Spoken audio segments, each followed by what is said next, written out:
Hello, everybody, and welcome back to the Blue Abroad YouTube channel with another episode of The Rest. I'm your co-host, Aris Namatakos, and as always, every week on cue, Nathan, how are you? Join me once again. Yeah, I'm great. Good week of finals to watch, for bias reasons and non-bias reasons. But look, finals footy is always good, no matter if your team's in it or not. But it's the important part of the season, the only part of the season that matters over 27, 30 weeks. So here we are. Yes, it is. It was a bonkers round the footy. Close games all over the shop, storylines all over the shop, and I think the best place to start is Thursday night. We'll go through each game as it happens. And Richmond versus Brisbane. Now, this a shootout, I think, is probably the best way to describe this game. It was kind of back and forth for the majority of it. There was, I think, the most lead changes in a final in a long time. So I think, I don't know the exact stat, but I know there was a lot of lead changes. And while we can speak about the final, maybe 2-3 minutes, what were your thoughts on the game itself first? How did you see? Were you expecting this? Because you tipped, I don't want to say this, but you tipped Richmond. I tipped Brisbane. I tipped Brisbane. Now, did this game go as you expected, or were you surprised by how well Brisbane played at times? No, well, I was proven wrong. I did back Richmond to win quite comfortably, and I thought that was how it was going to pan out quite early on. And credit to Brisbane, they turned up. I just thought they'd been mentally damaged from what Melbourne did, and it just those they weren't able to overcome a lot of hurdles in 2022 in terms of the top teams and beating them. I think the home crowd definitely helped. They just really kept them going. I said to you, I don't know how Richmond lost it, and I never felt like Brisbane were in control of that game. I always thought like Richmond had the upper hand for most of that game. They just never seemed to put Brisbane away. They always just kept letting them get the sort of that goal when Richmond were about 2 goals up, wanting to get it to 3, but Richmond would get it back to 7 points a goal. It was a weird game. I just felt like Richmond were always in control. And I think they were. And we go to the ARC decision we'll talk about later. They kicked that goal and they pretty much never fell behind. I feel like Brisbane really never got in front till the last 2 minutes. Yeah, well, it was really goal for goal in terms of, in like that sense. It was momentum ebbing and flowing.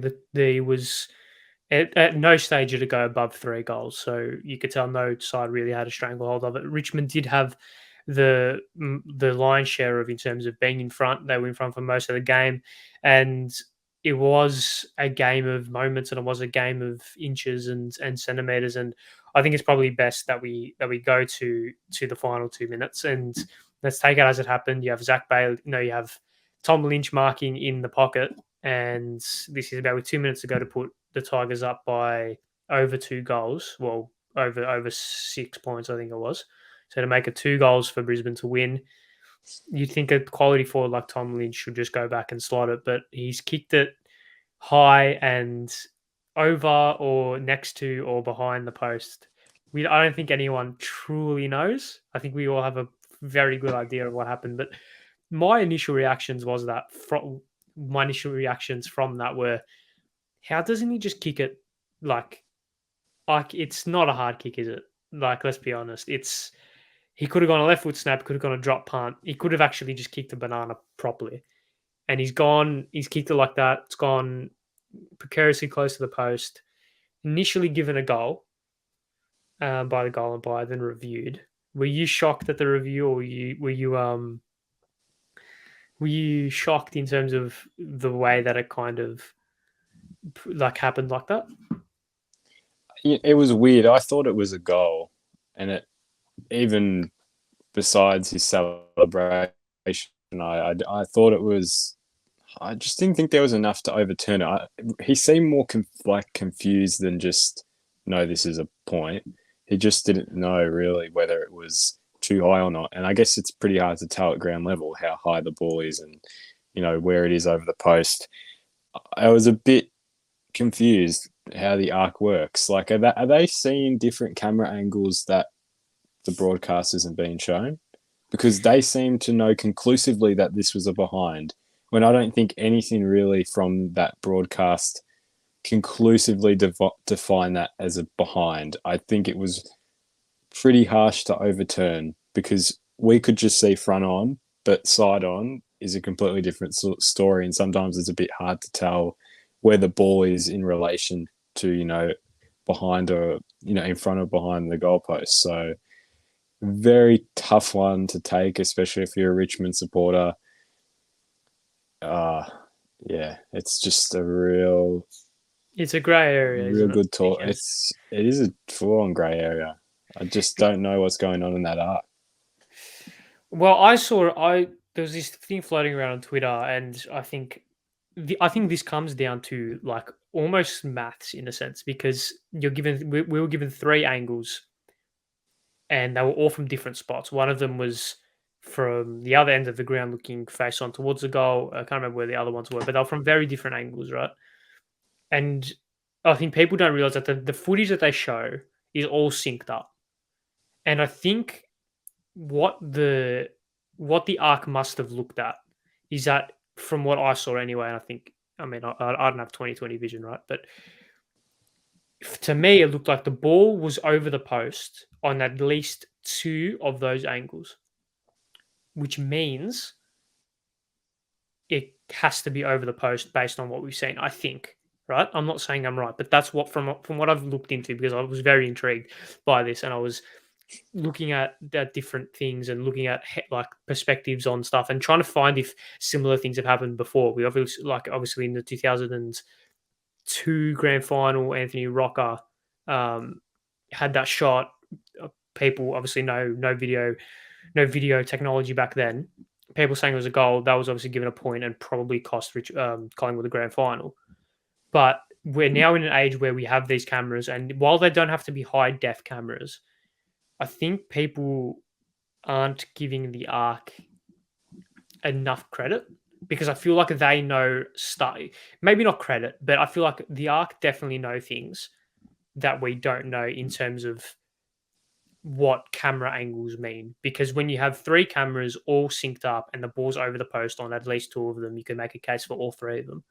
I think that would have to play a major factor in the overall decision because I mean, let's touch on the Lynch on the what Tom Brown reported, which has to be the dumbest thing I've ever seen reported in footy. Is how the arc apparently take into consideration the player's reaction when making a decision. I think, with all due respect to Mr. Brown, I think that's false. I just don't think he can do that. But his reaction was one of, how have I just missed that? And he's in the pole position. He's just kicked it. It's literally going straight ahead of him, right? I think that the arc got it right. I think if I was in the arc, I would have given that a behind based on the fact that being in the arc, you probably know more than people that aren't there. And I think you do get more camera angles. I think you do get more information. And it's a borderline decision where do we go from here? Because was that conclusive evidence? Probably. From what we saw, probably not. From what the ARC saw and from what the ARC know, it might have been. Then there's a whole grey area of why don't we know exactly what they know, so we're not talking about it 6 days later. 6 days later when we could just be talking about a grey game of footy. It's one of those grey areas. The one camera angle that changed my mind. It was the fan perspective. Yes. That I'm sure. I mean, credit to whoever did it because I don't have it right in front of me, and I'm sure people listening know what we're talking about. Pretty much directly in line with that left goalpost.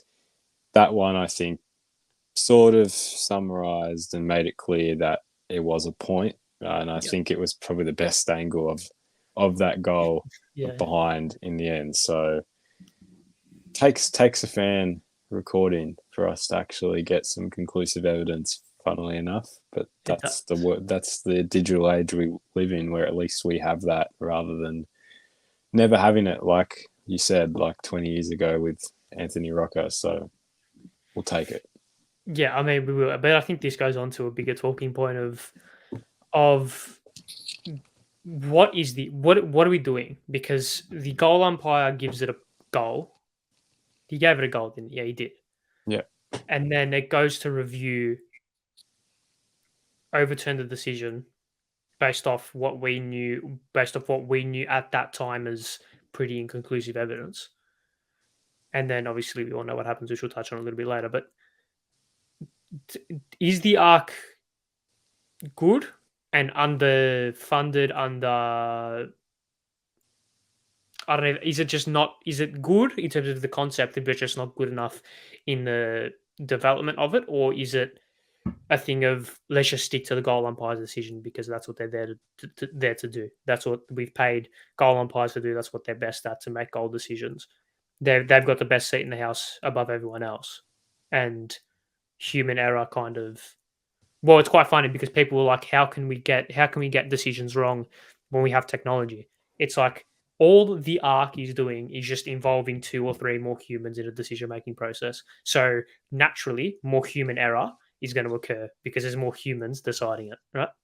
That's how it works. So yeah, do you? I mean, Damien Hardwick quite vocal about the arc. Wasn't vocal about it in round 14, which is quite funny. But yeah, should it stay? Should it go? Does it just need more improving? Does it need an overhaul? What are your opinions on the arc? No, I mean, it's good that we have it. It should stay. It definitely needs more developing. I just don't. I mean, it's my initial thought that I had 30 seconds ago, which I sort of thought isn't great, is that unless the goal umpire calls for it, which in that case they did, don't use it. But I guess there are scenarios where the ball is touched, the goal umpire can't see that. So they got it, they review that, and that does pick up things that you don't see just from watching on TV as it happens. I'm just hoping it develops just a system that is very consistent rather than just something different each time. I feel like it's just, as supporters, as viewers, we're still not sure what's actually going on. I think that's the most frustrating thing.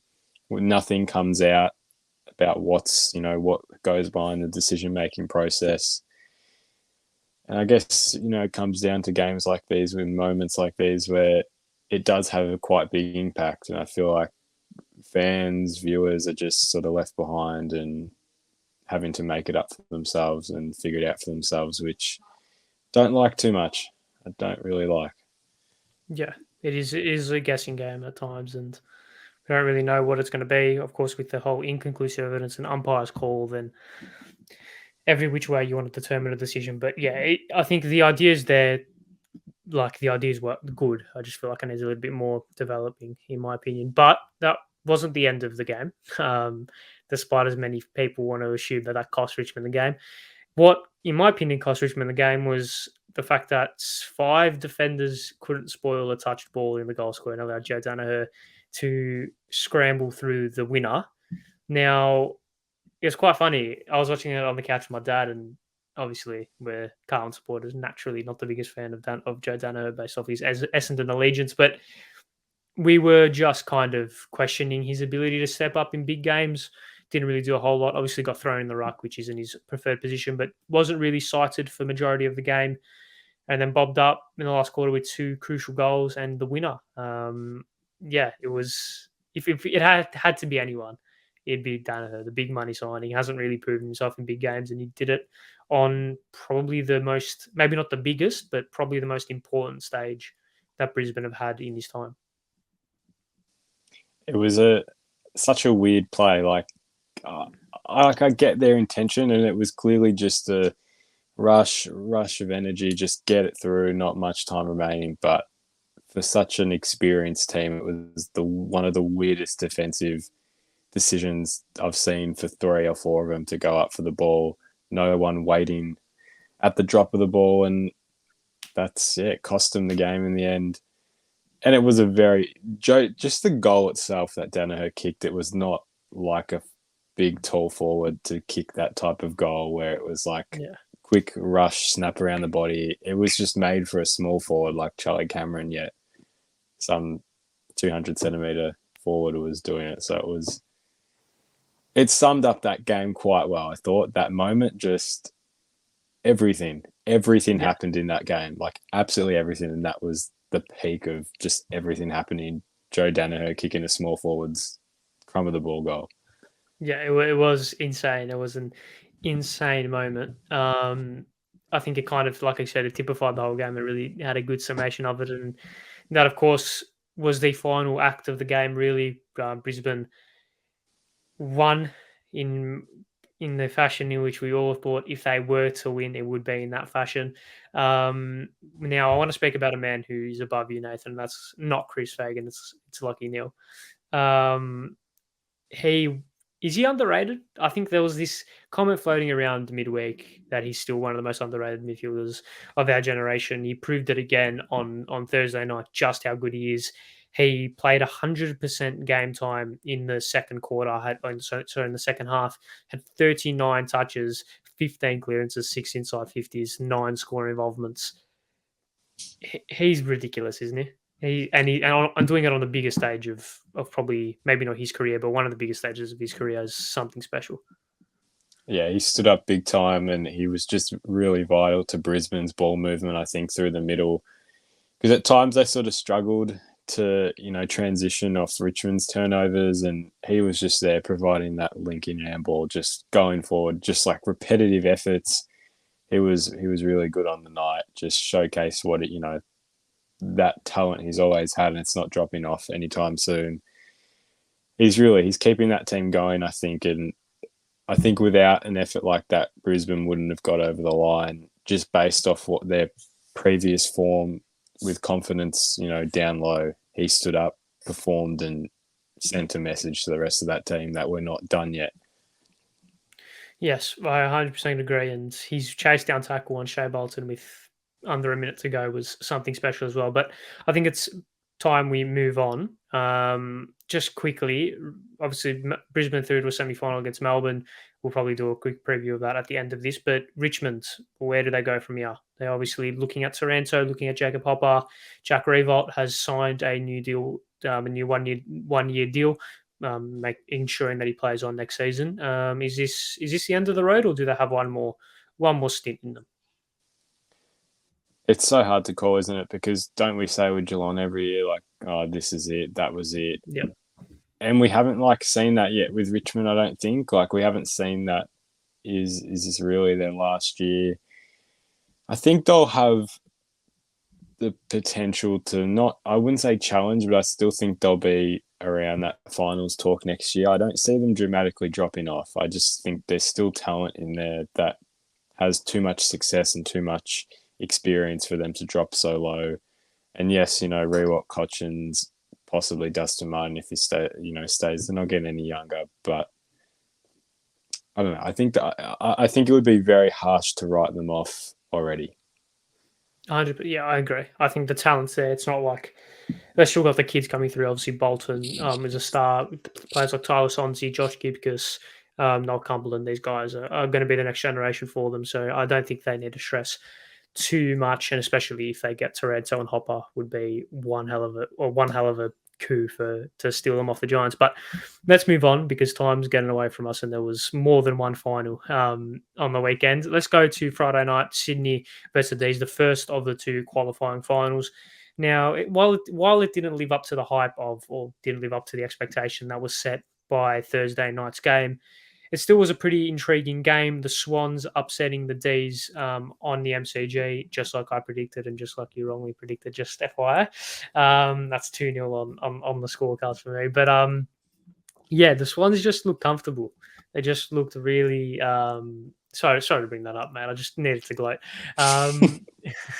Just needed to gloat. I'm just so good at tipping. Well, I got all four right. That's what I'm saying. I changed my tip to Sydney actually, but not I keep my tip for this, but on the actual footy tipping website, I was like, I'm going to change to Sydney, but I do keep my prediction for you though. So there you go. Well, there you go. But yeah, the Swans just look comfortable. I know they fell behind quite early, not by much, but still by a considerable amount, and just worked their way back into the game. I think they kicked 6 goals to 12. No, they kicked 12 goals to 6 after quarter time, I do believe, and that really was pretty much the end of the game. Really, yeah, it was 12 goals to 6 after quarter time, and I think the whole game was really kind of maybe what blanketed the whole game was the whole Stephen May versus Buddy Franklin kind of scenario. A couple of cheap free kicks off the ball. Buddy Franklin didn't really get near it. May did really tally him up, which was interesting to see. I feel like Stephen May has a knack of stopping those big key forwards in those big games. But obviously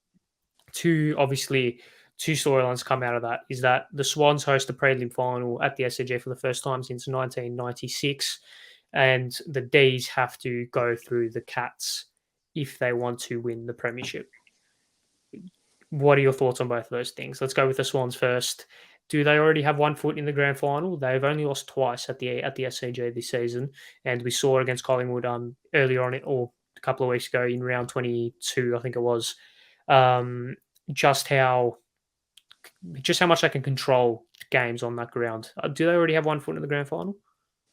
Yeah, I believe they do. I didn't have any doubts as soon as that final siren went on Friday night. I just don't see them losing to. Well, I mean, at the time we didn't know who they were going to face. I think if they would have come up against Geelong in a prelim, bit of a different story. But I don't see Collingwood or Fremantle going to Sydney and winning. Collingwood, I give more of a chance purely because they'll have more of a fan base in Sydney than Fremantle will, just purely based off location. I'm sure there will be Freo fans that travel to Sydney, but Collingwood, we even saw from that game in round 20 or 21 that Collingwood have a very good fan base in Sydney. So at least it gives them a little bit. But I don't know what confidence Collingwood would have from when they played them only a month ago. They got grinded down and got absolutely no opportunity to get into that game. At the SCG, like you said, two teams have only beaten them. One was Gold Coast, which was interesting. But one of those freak results, isn't it? Yeah, well, they tend to do it in Sydney. Weirdly, it's just I think they've done it 2 times in a row. But no, I don't see Sydney losing to either of those teams. I think Collingwood will put up a good fight against them. I don't see it being like last time, but with a home crowd, I'd be hard. I wouldn't put Freo out of the situation. I'm assuming Collingwood will win. But who knows? If Freo get over against Collingwood in Melbourne, they've got that away event, they've got that away win, that away confidence. So you never know.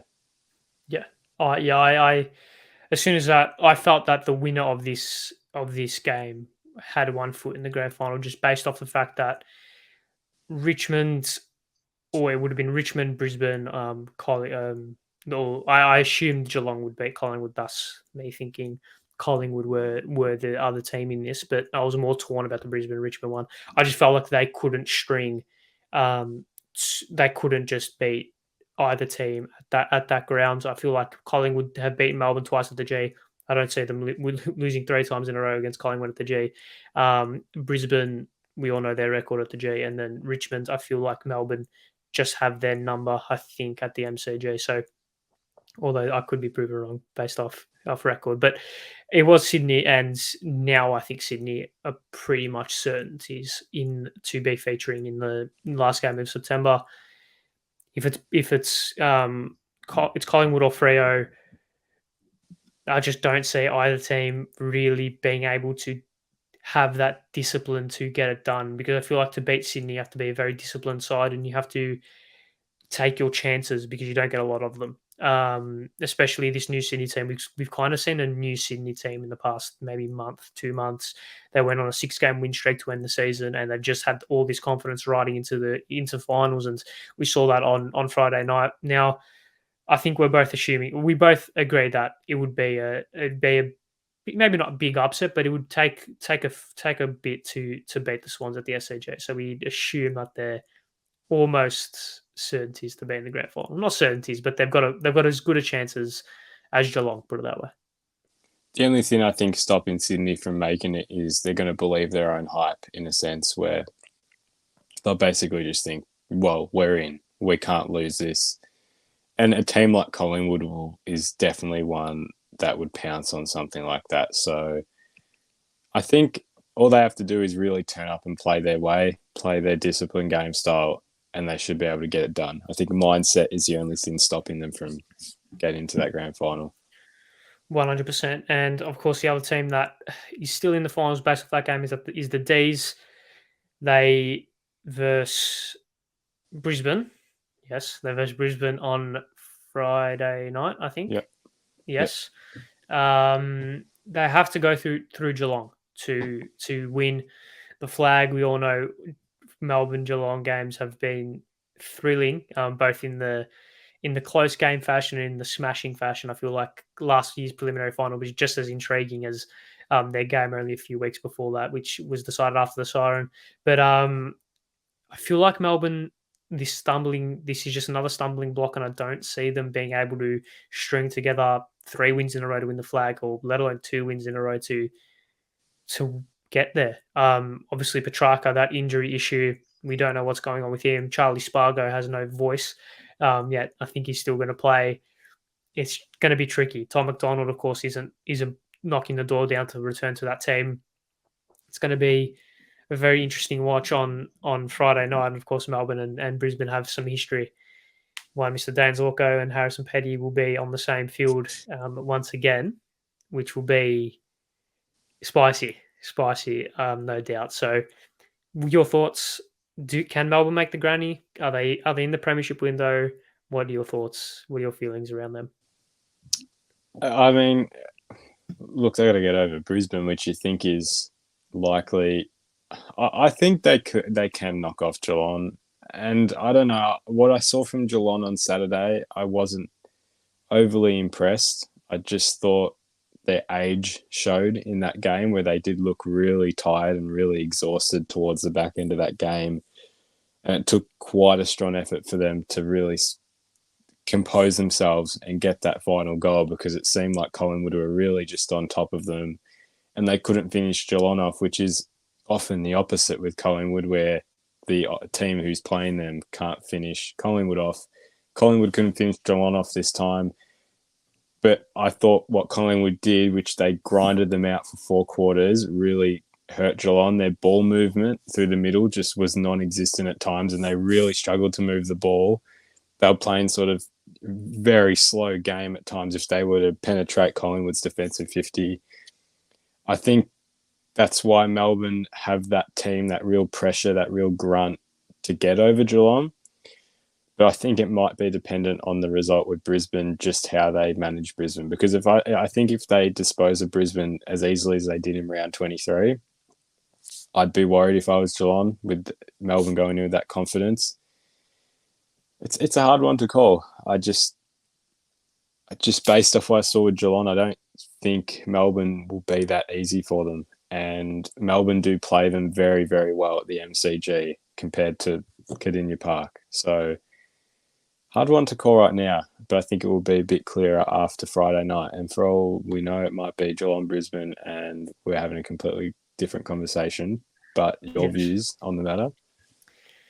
Yeah, it's tricky, very tricky because I think everything's working right for Melbourne except that ball use inside 50, which I think against Brisbane you could get away with. Against Geelong, I don't think you will. I think Tom Stewart, Sam De Koning are just going to pick you off left, right, and centre if you just have hack kicks inside 50. So if they fix up that game, I'm not sure where Tom McDonald and other players fit in that, but I think they'll have enough to beat Brisbane because it's at the MCG as well. I think they'll have enough, but I just don't see them beating the Cats at this stage. I just think they'll be too strong. I just think they have too much. Unless that week off really hurts them, like game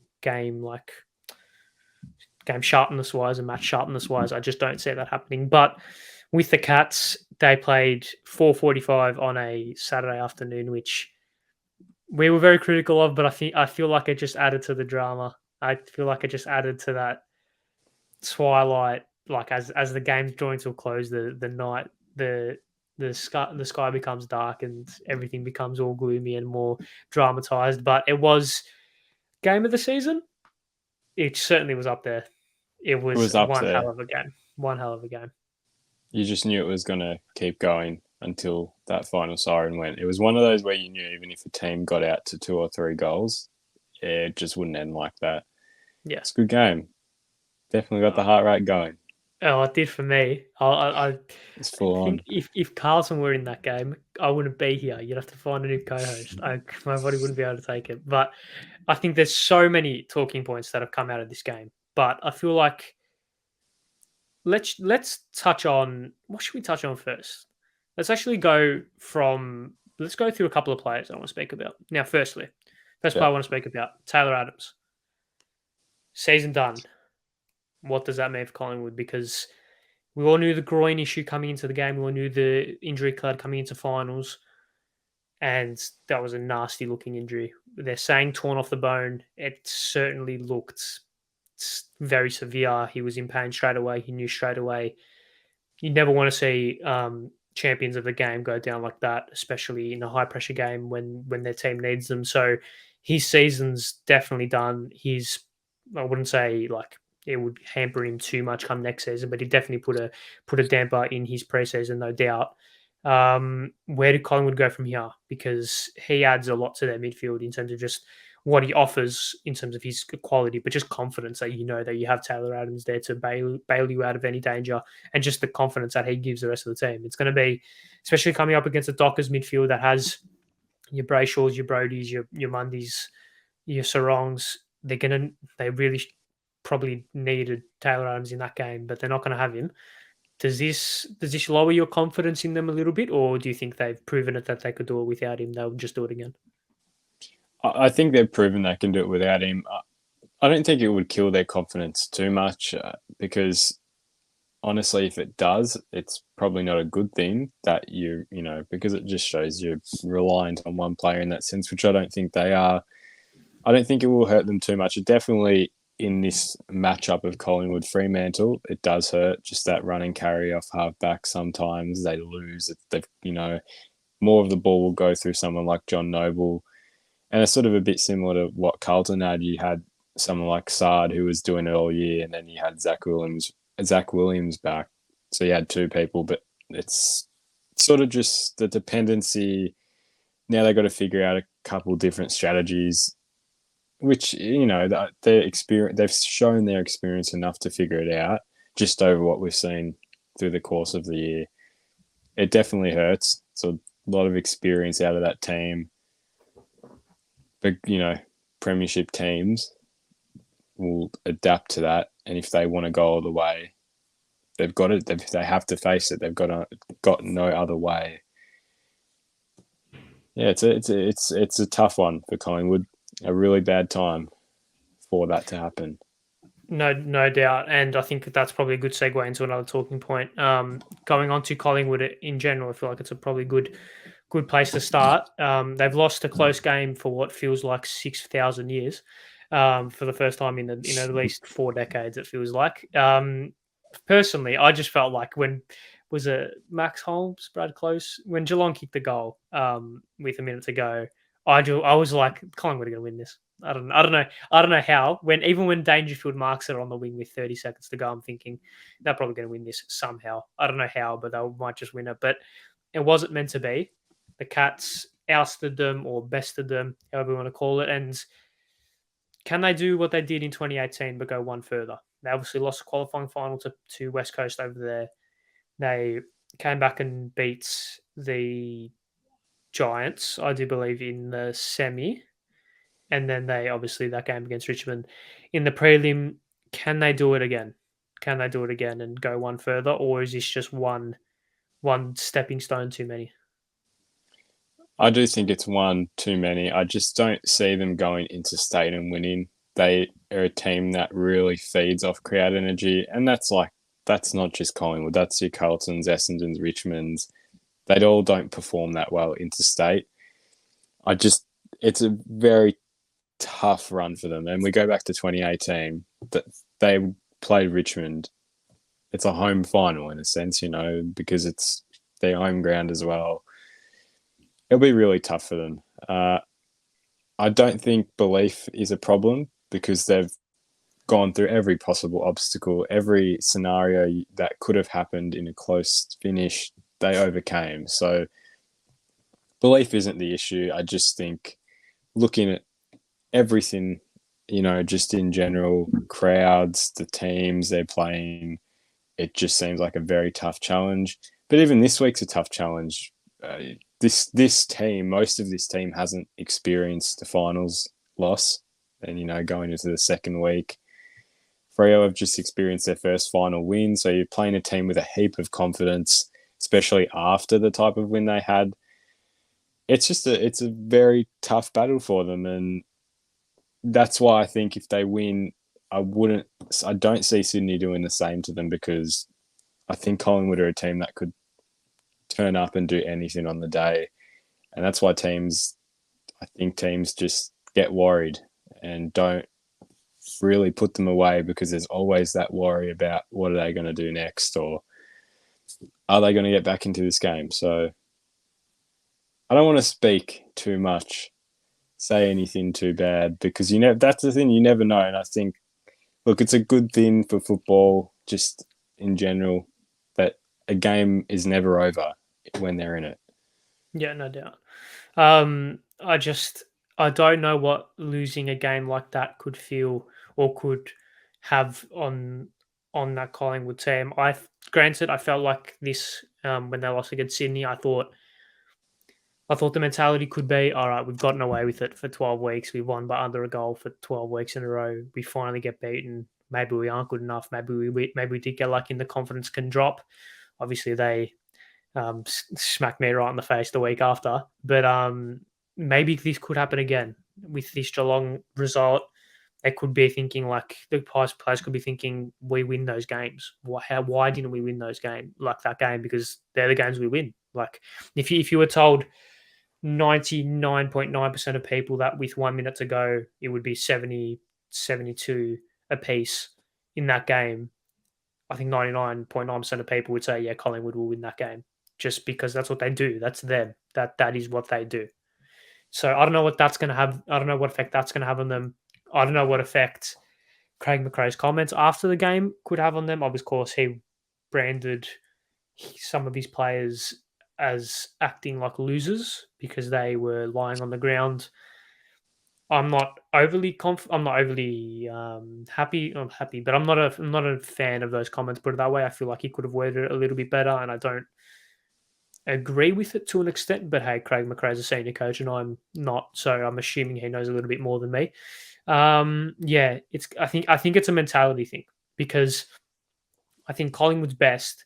I mean, we all know Collingwood did beat Freo early on in the season. That was under really weird conditions in the wet over there. It was a weird game. I just feel that it's going to be a mentality thing for Collingwood from here on in. I think they've shown that they've got the talent, they've got their game style, they've got everything down pat. It's just whether or not they can believe. I think if they have dropped their heads from this game, if they have almost given up and almost said, we scraped into the top four, we had a great run, we probably don't deserve to be here, it is what it is type thing, I feel like that's going to be their downfall. If they turn up and be like, no, this is our game to lose, like this is our game, we're going to win this, we're going through to a prelim, we're going through to a grand final, then that's probably what's going to differentiate them between winning and losing, in my opinion. But no Adams, no Grundy. I don't know if he's going to be back. I don't think he is. It's going to be tricky against West Coast, against Fremantle. Sorry, despite it being at the G. But we'll touch on that at the end of this, which we're not running out of time, but we are probably going to go over, which is fine because I feel like this episode warranted it. But let's go to Geelong. I feel like we've touched. Unless you have any final thoughts on the Pies, because I feel like this is probably the major talking point. No. No. Right, let's go. Let's go to the Cats. We all thought that they'd choke again, didn't we? I think everyone had this inkling that they could do it again, and I think it was kind of fitting that the player to get the Cats monkey off their back was the player that's had the monkey on his back for pretty much his whole career, and that's the man above me right now, Gary Rowan. The final specialist, who would have thought, had stepped up big time. Two goals in the last, no, one goal and one massive, well, not massive, but one goal assist in the last quarter, I think, was just crucial in every sense of the word, crucial to the way they played, offered a different avenue to Cameron and Hawkins, and just really stepped up when the Cats needed him to. It was kind of, it typified the whole Geelong not breaking the curse, but Geelong silencing the doubters, and then Gary Rowan doing it the same. It was brilliant to see. Yeah, he stood up big time, and he did it with ease as well. I thought that goal in the last quarter was just phenomenal in terms of the moment, and it wasn't, it was a quite straight on kick, but he just did it with such precision. Didn't seem that phased, and I think that's a real moment of their game. Rather than, we can talk about the Ash Johnson, Jeremy Cameron goals, but like that's a moment that wins a game because he misses that. Geelong have to go back in again, which they looked very tired. So you never know, but it got it back to the middle, gave him another chance, and no, he stood up, considering the monkey that he did have on his back going into that final. Yeah, and we all, I think we all knew Geelong were the better team. I think that's pretty much undisputed in terms of player for player, system for system. Both teams at their best, Geelong probably win that game. But obviously, footy's not played on paper, so we all knew the nuances regarding the game would come back to bite either team. And Geelong just proved that they are just going to be there. They're just going to be there. They're not going to give up. They're just going to constantly be on the opposition shoulder, just pushing them and nudging them and annoying them and just really making sure that they know that they're the better team and stamping their big brother authority in a sense. And I think they do versus Melbourne or Brisbane. I don't see Brisbane coming close to them with all due respect. I think the D's can, but I would hazard a guess and say that the Cats already are through to a grand final. With I don't want to jinx anything, but I Oh, just there think. you go.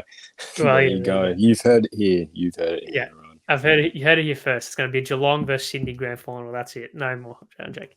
I don't want to jinx anything, but I just don't see. I don't see Brisbane getting near them, and I don't see the D's. Based on what I saw on Friday night, I don't see them beating the Cats either. I think they're there, but it's footy, and it's the Cats in prelim finals, which they haven't won one since 2020. They won one, but they've won one prelim in uh, 11 years, 10 years. Yeah. No, it's interesting. It's interesting with them. It's because I guess they got that qualifying final monkey off their back this week. The last time they did it was, I think, 2016, and then they got pumped by Sydney in that prelim. But it was a bit different because Sydney did finish first that year and they lost to GWS in the first week. So I think they've definitely got an easier route than they did, obviously, back in 2016. I think it's a bit different. Different team now. Well, mainly a different team. It's great. It's great not knowing now what's going to happen and just looking ahead and having some perspective on it. And I think that's what Geelong will try and do, not look into the past and see what happens, really. Yes, because I think the worst thing they can do is look into the past because all that's there is prelim and grand final heartbreak, semi-final heartbreak. So they've just got to look. They're going to put the rear vision mirror behind them and just look forward because I think it's a different team. It seems like a different team anyway, and I think they're going to be hard to stop. But let's finish up the review with the final game of the round of the finals, first round, Freo versus the Dogs. It was, I think maybe 15 minutes into the second quarter, we're thinking, yep, this is one of two scenarios that was going to happen. The one scenario was that Freo were just going to be too good and just be better than the Dogs. The other scenario is that the pressure would get to Freo. The Dogs, with their backs against the wall over in Perth, would just romp through them and win quite convincingly in the end. 15 minutes into the second quarter, we thought it was the latter, but it was a 41 point comeback, the biggest comeback in final football for a long, long time. How did you see the result? Well, it was interesting. It was a lot there was a lot of tension in that ground, I think, and considering it had been 7 years since the last time they played a final, most of that team, I think, hadn't really played a final. A lot of tension for the most of that first quarter, and especially without a goal, it just keeps building and building and building. Nothing to really cheer on. It did look over. I mean, I don't think anyone would have thought Freo would have come back into it. And then they kicked that first goal, and you sort of, I mean, I got a little bit of that feeling that if the crowd can work them back into this, the Dogs will collapse a little bit. And they kicked, 3 or 4 before half time, and they were back in it. And nothing that happened in that first half happened. That's the sort of the vibe I got from it, that it was a reset and that this second half was pretty much back to nil all. And then they dominated. They absolutely dominated. Question to you: were you, in terms of what the Dogs produced, were you surprised that they fell off so quickly? I judge the Dogs similarly to how I judge the Blues in a sense, because I feel like they are very erratic. They can kick 7 in a quarter and look like world beaters, but then also cop 9 in a row and look like wooden spooners. They are heavily reliant on their midfield, and they haven't quite found their forward and defensive structure just yet. And I think when the pressure comes, I just don't think that they're adept to handling it. You have Jai Miss who missed the one from 15 out directly in front, and that's probably the break that the Dogs thought were like, all right, if he's missing that, we've got this game in the bag. And then Walters kicks a goal, things are getting nervous, and 10 seconds later, Brayshaw kicks a goal. They didn't stem the flow, so Ron kicks the goal. They didn't stem the flow, and then a miss on the siren kicks the goal. Yeah, they got one at the start of the third, but they just never were able to stem the flow for 15 minutes and just kill the game. That's what hurt them in the end. That's what cost them the game. So, and I wasn't surprised by that at all. I wasn't surprised by that at all because that's what I've come to expect from the Dogs. If they were able, I think the only way the Dogs were able to win that game is if they went on another 5 goal run and were just able to dominate the game for 10 minutes. But yeah, I wasn't surprised at all. Was not surprised at all from what both teams produced in a sense, because I knew Freo were capable of what they showed both in the first half and in the second half, and I also knew what the Dogs were like. I expected the Dogs to produce either one of what they did in the first half or in the second half. I thought it was probably the best thing to happen to Freo in terms of don't let this happen again, especially when you got to travel interstate and now play Collingwood at the MCG.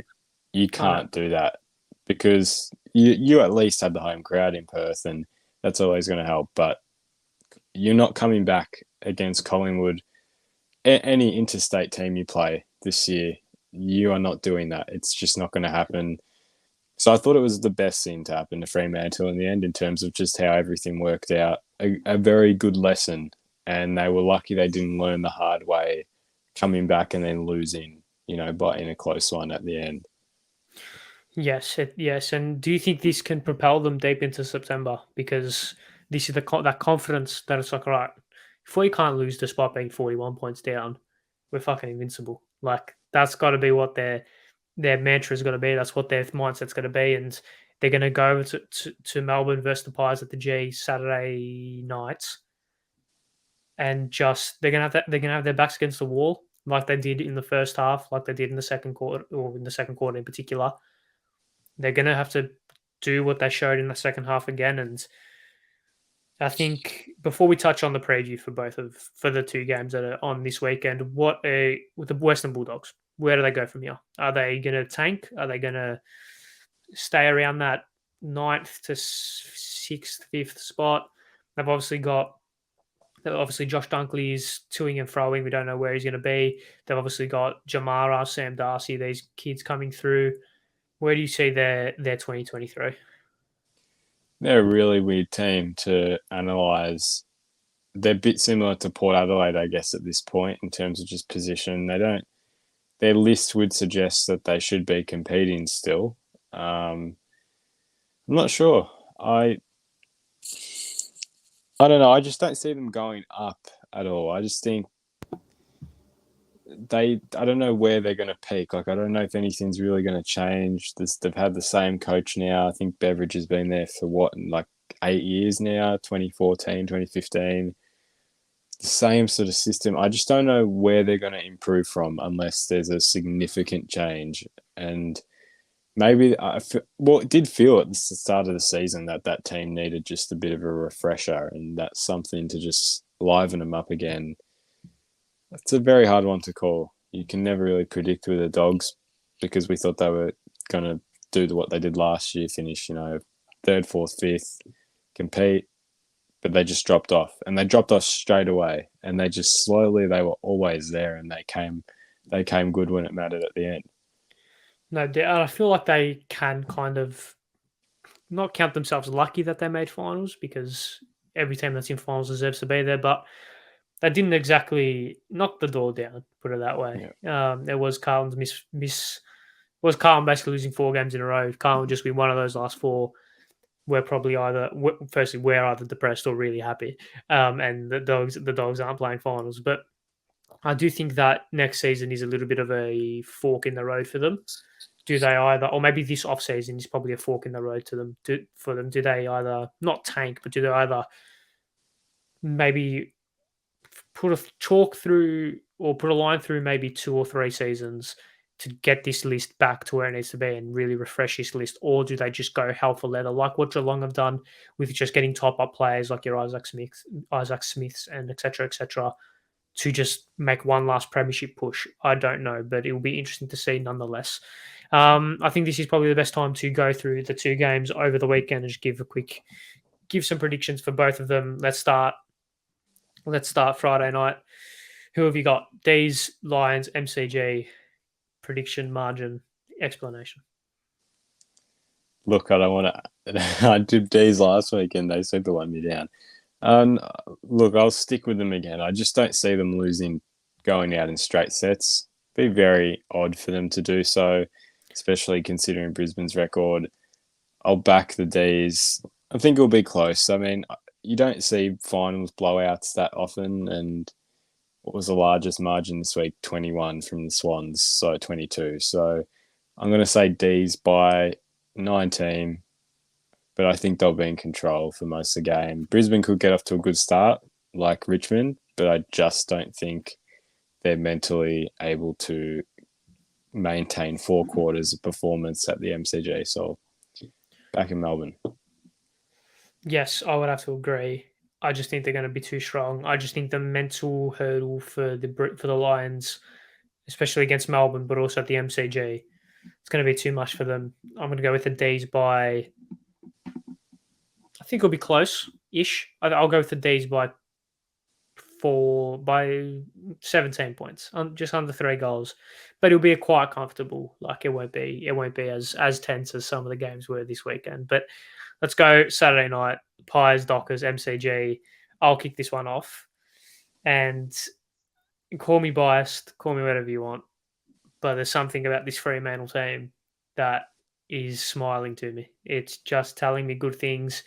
I've always backed this team. I see similarities to Carlton in a sense. Sarong, Brayshaw, Brody, then you have a miss, Walters, and that defense is so good. Like Pearce, Cox are just reliable. Hayden Young, James Ace, Jordan Clark. They're just flashy but reliable but skillful, but just they don't make mistakes. Walker is becoming one of the most underrated players in the comp. It seems like he doesn't make a mistake. It seems like, and I just think that second half he's going to give him the world of confidence. And I'm going to back the Dockers. I'm going to go Freo over the Pies by 13 points. I just don't. This isn't a whole. Oh, I hate Collingwood. I just adore Freo. Like if I could have a second team, if my body allowed me to have a second team, it'd be the Dockers. And I just think that whole confidence issue that they've had in big games and that whole pressure issue that they've had in big games has been eradicated by that second half. I think they embraced the pressure, they embraced the occasion, they embraced the crowd, and they used it to their advantage. Obviously, it will be a little bit different this time with a hostile crowd instead of a crowd that's for them. But I think they'll just embrace it. I think they played once at the MCG this year. They beat Melbourne in what was then a pretty big upset.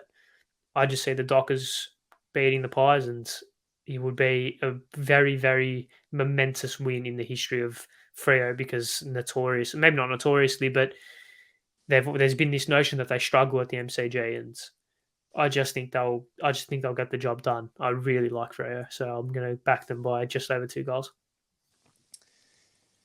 Look, you're going to absolutely cop it next week if it doesn't go that way. Yeah, So be prepared. I am. Trust me. Look, I love Freo. I love what they're about. I just think they showed too much weakness in that first game, unfortunately. And look, with a home crowd, Collingwood, I just think are unbeatable there. They really should have gotten over Geelong. So it seems weird to say they won't get over Fremantle, if that makes sense. I don't see that. It's just a belief thing, and I think they have it.